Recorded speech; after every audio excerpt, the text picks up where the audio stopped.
Dane, Joel. thanks for visiting with me Oh, today. thanks, man. First of all, I gotta ask, what does it mean to you to be in a Disney movie?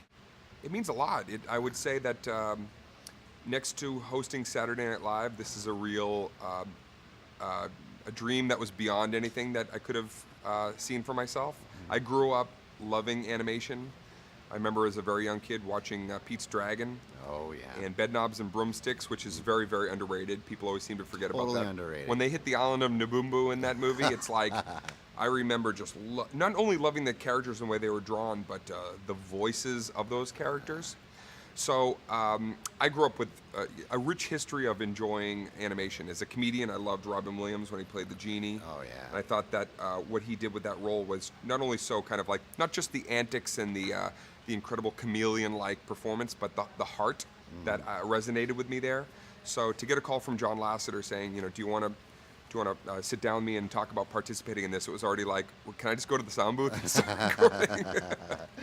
Now, how hard is animation voiceover for you versus live action? Did you find it a challenge? Was there any adjustments you had to make?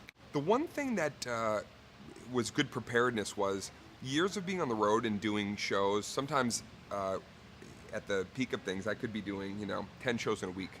I could be doing 3 shows on a Friday night in New York City. Sometimes in New York City, I could be doing 6 or even 7 shows in one night.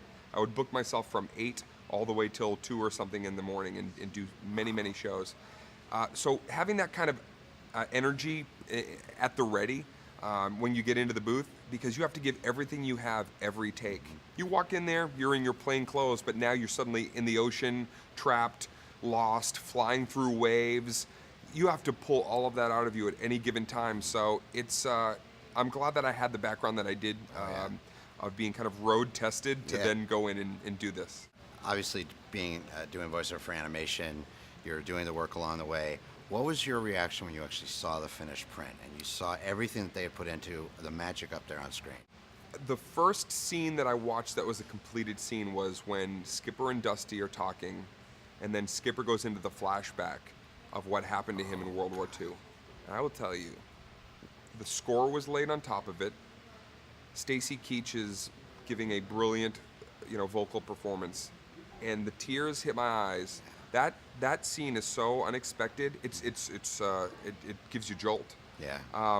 But then what it means for the rest of the story, oh man, that's what it's all about right there. That's what it's all about. Man. Those kinds of scenes and making a moment that that families are going to be laughing one minute and the next they're going to be on the edge of their seat, hoping, and probably kids like to talk out loud and be like, why did that have to happen? And you're going to hear these moments. Oh, it's the best.